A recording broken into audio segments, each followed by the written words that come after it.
Olá, investidor, muito bom dia. Seja bem-vindo a mais um Morning Call aqui da TV Informoney. Meu nome é Rafael Figueiredo, eu sou analista da Clear Corretora.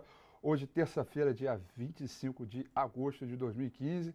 Mais uma manhã bastante agitada e do extremo oposto o que aconteceu na sessão de ontem. Vamos direto para o mercado na Ásia e Oceania, que é o que tem interessado nos últimos dias para a gente. Os mercados por lá fecharam com comportamento misto entre os principais índices, mas tem bastante coisa para a gente falar. Nikkei acompanhando a forte queda no mercado na China, fechou em queda de 3,96%. Hong Kong fechou em leve alta de 0,72%.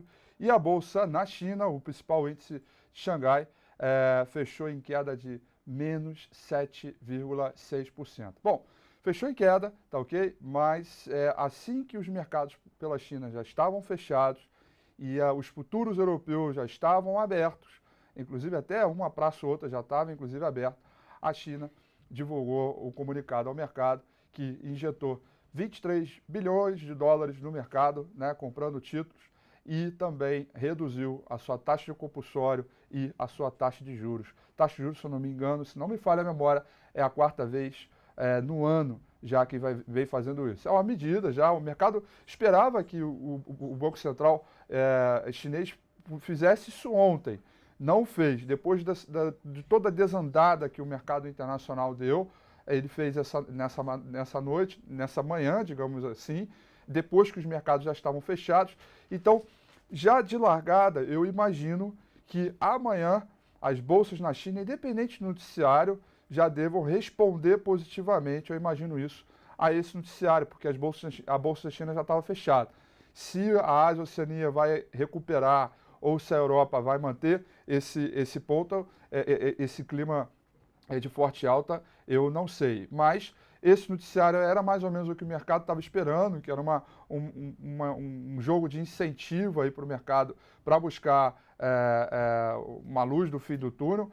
O assunto central do momento, gente, vamos supor que você aí acabou de chegar aqui no Morning Call, acabou de chegar a olhar o mercado, viu o noticiário ontem na TV e está perdido o que está acontecendo. O que acontece a China está desacelerando sua economia de forma um pouco mais intensa daquilo que o mercado esperava. E fazendo isso, causa impacto na economia global, porque ela é a segunda maior economia no mundo. Então, ela tem feito algumas medidas para tentar melhorar a sua economia, como, por exemplo, desvalorizar o yuan, a sua moeda. Só que quando ela desvaloriza o yuan, ela prevalece as exportações e traz um desincentivo às importações. E os países parceiros comerciais, como o Brasil, por exemplo, que vende muita matéria-prima para a China, acaba perdendo com isso e, portanto, acaba trazendo uma desvalorização em outras moedas. Por outro lado, também, não só desvalorizou o yuan, mas várias moedas de mercados emergentes também desvalorizaram. Portanto, a competitividade entre os países também não ganha fôlego como se esperava, e tudo isso causou um temor aí de desaceleração na economia mundial, o que acabou levando um efeito manada de venda desenfreada das bolsas na semana passada e na sessão de ontem. Porém, hoje é um dia um pouco mais de respiro. Dito tudo isso que aconteceu na China, vamos agora pelo mercado na Europa, que segue aí voando, subindo mais de 3% aí nas suas bolsas. Por quê? Porque o comunicado feito pela China era o que o mercado esperava. Então, com esse comunicado, traz uma injeção de ânimo no curto prazo, e as bolsas já abriram bastante pressionadas. Os futuros americanos também estão subindo bem.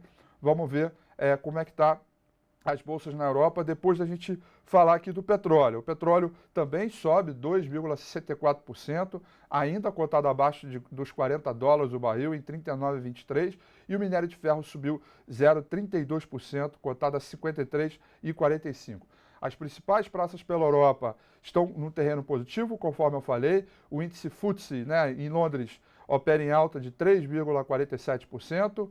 O índice em Paris opera em alta de 4,56%, e o índice em Frankfurt, na Alemanha, o DAX, vai operando em alta de 4,33%, em dia de agenda agitada no mercado brasileiro, agenda também levemente agitada no mercado americano, lembrando que ainda tem outros indicadores mais relevantes da semana, como o PIB dos Estados Unidos na quinta-feira, PIB no mercado brasileiro na sexta-feira. Então, o clima de volatilidade e desse jogo de preços para lá e para cá vai continuar, tá ok?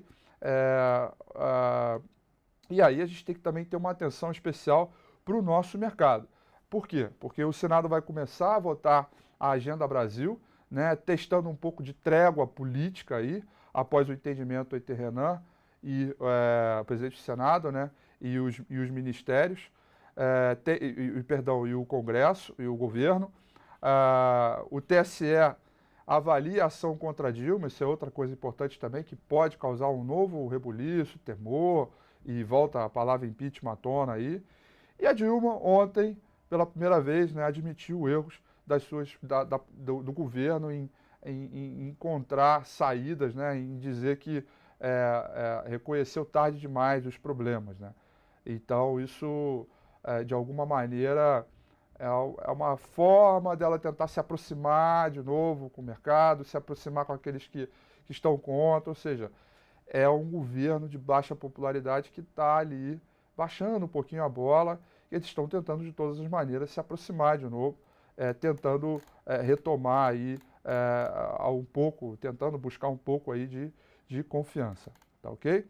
Vamos agora para a agenda do dia, pessoal. Agenda do dia hoje levemente agitada, ok? Uma agenda que tem dados de moradia no mercado americano, tem dados de desemprego no mercado brasileiro. Vamos lá, olha só. IPC da FIPE acabou de sair, veio um pouquinho abaixo do esperado, 0,67, o esperado era 0,78.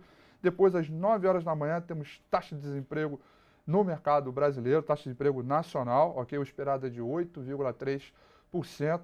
A gente já vinha observando, né, por exemplo, os dados, se eu não me engano, da semana passada, de postos de trabalho do mercado brasileiro, né, veio bem acima do esperado, então não me surpreende esse dado ver um pouco acima do esperado, até porque a recessão está batendo a porta de forma um pouco mais intensa, ok?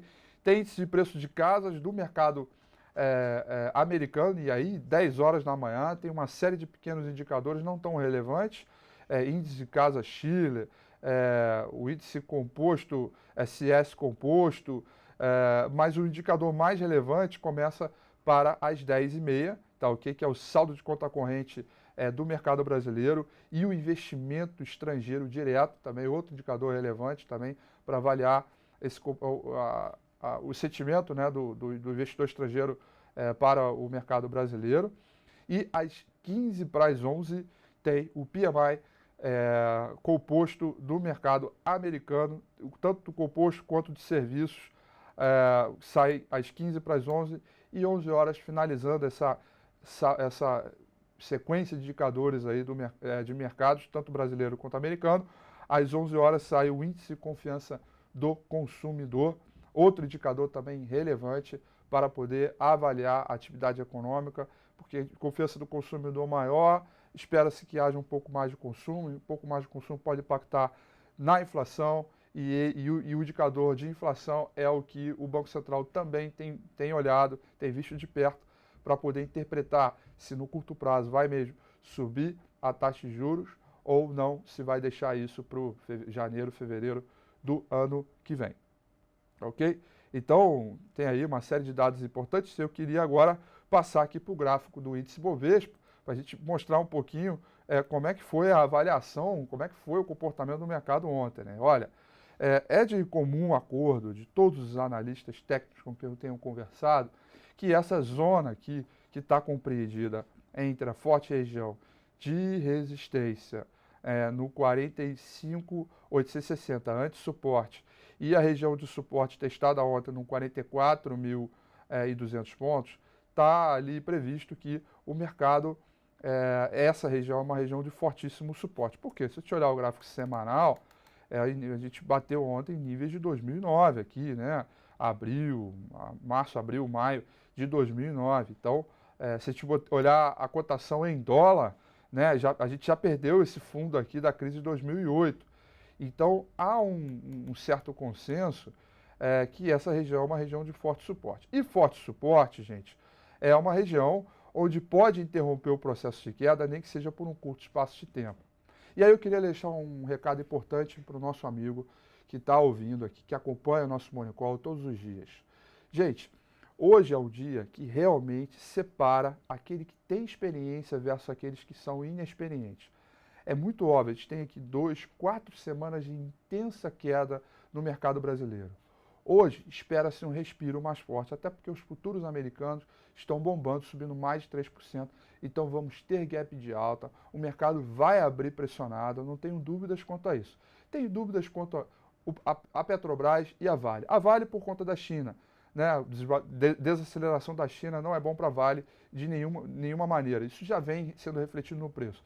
E a Petrobras, porque o barril de petróleo cotado abaixo dos $40 não avalia, não evidencia, não traz resultados melhores para o pré-sal.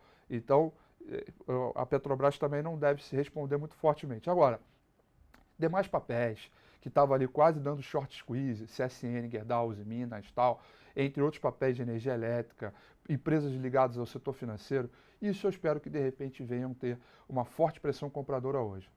Cuidado. Cuidado, gente. Sabe por quê?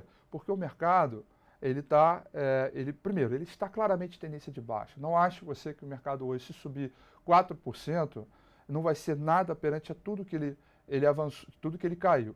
Então, tomem cuidado. Vamos pregar um pouco dessa cautela. Eu acho que o day trade está valendo, tá ok? Mas eu estou aqui para passar um pouco essa minha experiência, principalmente aquela vinda de 2008, no qual eu passei por uma série de quedas. Esses respiros são importantes para, primeiro, testar os vendedores, né? O mercado respira um pouco, vai testar ali os vendedores, vamos ver se eles vão vender agora ou só daqui um pouco, etc. Mas a gente tem um cenário político conturbado, a gente tem um cenário econômico ainda um pouco conturbado, a gente não sabe se os juros vão subir agora ou depois, está de 50%. Ainda há um ambiente de muita incerteza, especialmente pelo lado político, que é muito difícil colocar no preço. Então, a minha avaliação quanto a esse movimento, acho que ele é legal, ele vai trazer uma certa injeção de ânimo. Isso está acontecendo na Europa e não deve ser diferente no mercado brasileiro, porém, a precificação disso e a reversão de tendência para o curto prazo ainda é muito difícil avaliar, até porque no gráfico diário a gente precisa pelo menos ter um respiro ali até os 47.500 pontos. Por exemplo, vamos dar uma olhada aqui, ó, se o mercado voltar até essa região aqui, dos 46.800, 47 mil pontos, é perfeitamente compreensível. Por quê? Porque é o chamado pullback, né? Ele perde suporte, volta para cá para fazer um topo e voltar a cair. Ou seja, o mercado aqui tentou um respiro, caiu, tentou um respiro, caiu, tentou um respiro, caiu, e agora ele deve tentar o respiro, uma hora o repique tem que vir. Isso é normal do ponto de vista da tendência. Tá ok? Agora, não ache que vai reverter todo. Olha, um aprendizado importante aqui. Todo repique, né? Toda reversão de tendência ele precede de um repique. Mas não necessariamente todo o repique, todo o movimento contrário à tendência, ele vai mostrar uma reversão. Né? Suportes, ele contém os movimentos de queda, mas eles não revertem movimentos. A gente sabe que o mercado precisa avaliar e uma hora precisa. Se chegou a hora, se é via mercado internacional, tudo bem, mas ainda tem um ambiente político conturbado. Então eu queria pregar um pouco dessa cautela, porque o mercado vai abrir de gap e vai estar. Quem não tem experiência vai olhar o home broker lá, ver subindo 3,5% o seu papel, você eu quero comprar, mas já sobe de gap, ele não dá chance. Os preços descontínuos não dá aquela possibilidade evidente de você fazer um bom trade, principalmente quando você quer buscar uma relação risco-retorno adequada. Ou seja, o que eu quero dizer?